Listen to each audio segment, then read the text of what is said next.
Welcome back to the Fullerton College Intro to Print class with Professor Ben Kiewit. Today we're taking a look at offset litho sheet fed press operation, and this is part 2 in my video series in this lecture.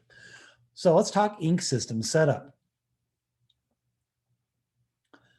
The first thing you got to do is inspect, also read into this, clean, inspect to make sure they're clean, inspect your rollers.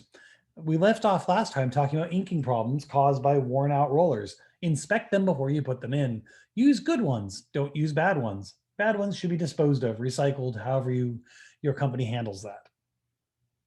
Then you fill up the ink fountain, which in this document is the top right thing with the giant roll and the white lowercase letter B pressing against it. That's the ink fountain.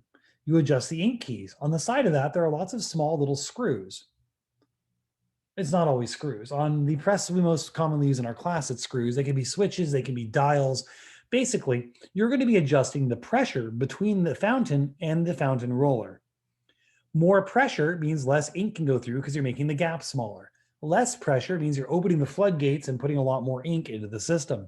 And you don't just control this at one point. You have lots of keys along the whole width of the roller, every inch or two, to adjust individual sections of how much ink is going through. Then you adjust the fountain roller speed. Kind of like the ductor on the watering system, the faster and the more times it's connected to itself, connected to the system, the more exposure it has to the rest of the print system, the more ink goes on, the less. And you also then want to check the form roller pressure, which are rollers that push against each other. Remember the ink, as we may have talked about in the previous lecture, starts out rather solid, even though it is a liquid. It's a very, very viscous liquid when you're talking litho ink, very sticky. It starts out like peanut butter in your refrigerator. And we need to stir it like you stir that peanut butter pot to get it warmed up and moving again and make it more liquid and more flowable. And that's done by running it through many, many, many rollers. The more rollers involved, the more it's being worked, and the more it's being worked, the more flowy it gets.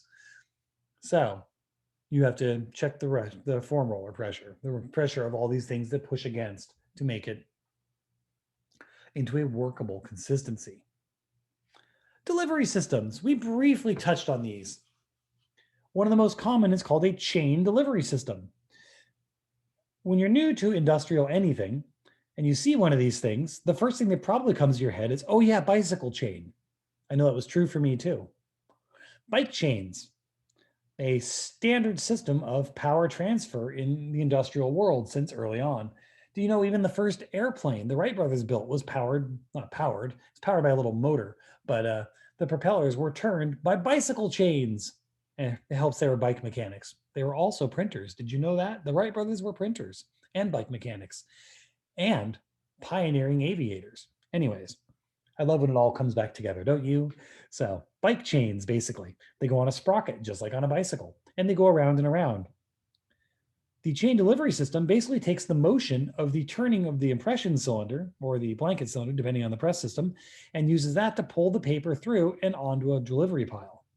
The grippers that we talked about previously, when we were talking about what holds the paper inside a press, those grippers are oftentimes attached to a bar between the two chains. In the picture on the left, you can see the bar going between the chains, and you can see the 4 grippers per bar. And those grippers hold on to the paper. They grip the paper, if you will. Why do they call them grippers then? Nobody knows. It's a mystery to this day. So it grips the paper and it pulls it through. You can also see some interesting things here. On the impression cylinder, there's a notch cut out. That's true of all the cylinders, and it allows for the gripper not to be run over by the cylinder, which would just crush it. So the paper gets fed into the press, and then I saw the word impression and I said impression. Then the chain delivery system, the grippers will actually grab them and pull it through the press at a consistent speed. Now there's a cam on the outside here, that weird kind of hockey stick shaped item will press against a little button on the grippers and cause it to open up. You can adjust when in the rotation around that final sprocket it opens up, and it will drop the paper onto a stack. When you want to open up is determined by how fast you're planning on operating the press, as well as many of the paper's characteristics.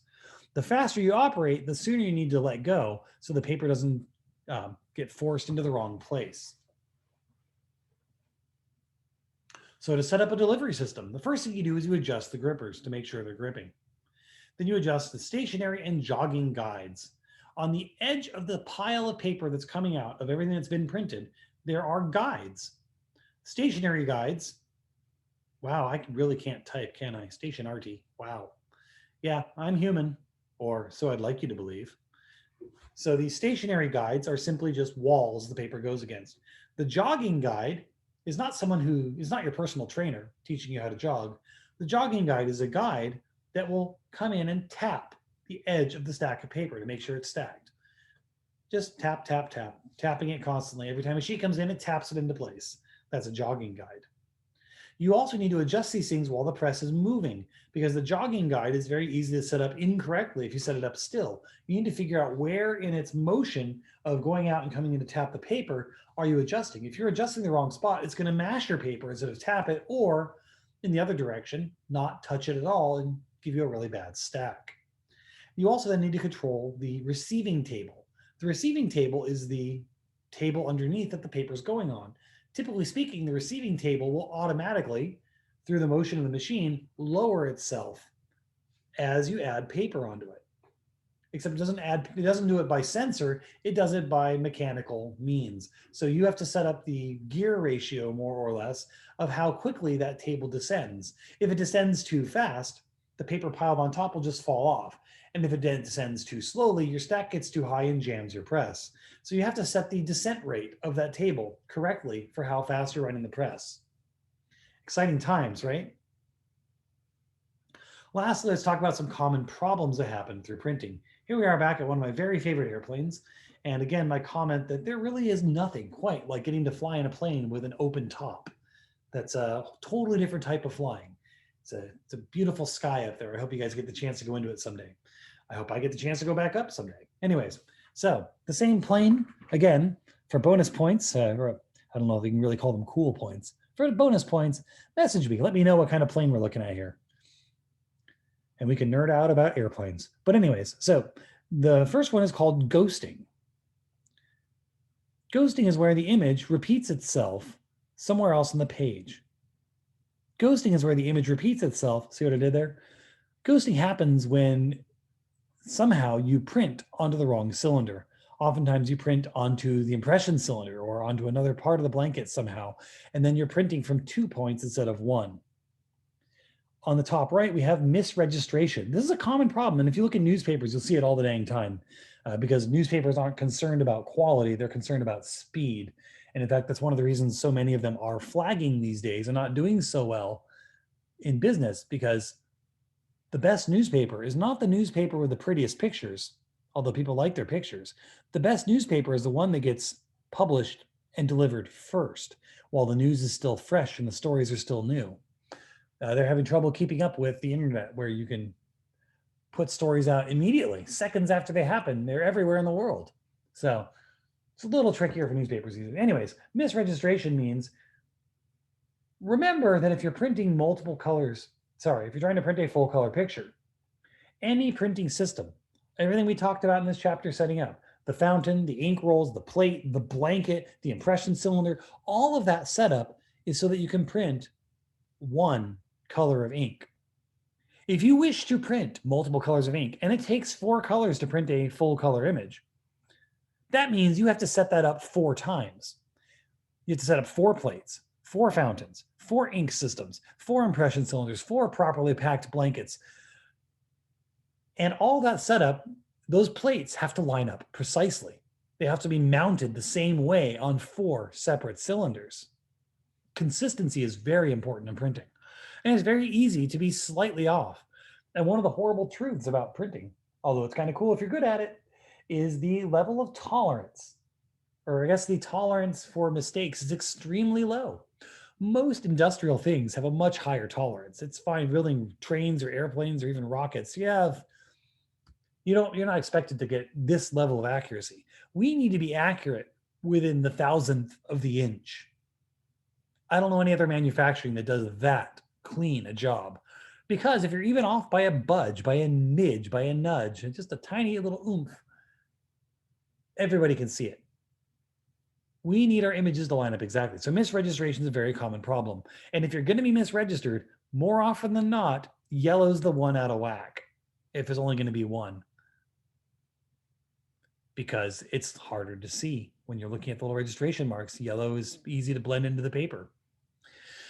Lastly, we have something called set off.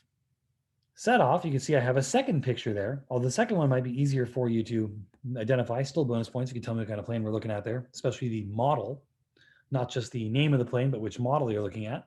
That can tell you something. You can tell by that picture. But anyways, set off means something from another sheet of paper is sticking to this paper and the ink is transferring. Kind of like if you ever played with silly putty, you stick it on a newspaper, you can pull off some ink and get a reverse image of it. Set off is if two papers weren't fully dry yet and you put them on top of each other, well then, you have a problem. Then they're going to stick to each other and the ink's going to transfer from one to the other. Again, something you might see in a newspaper more than somewhere else.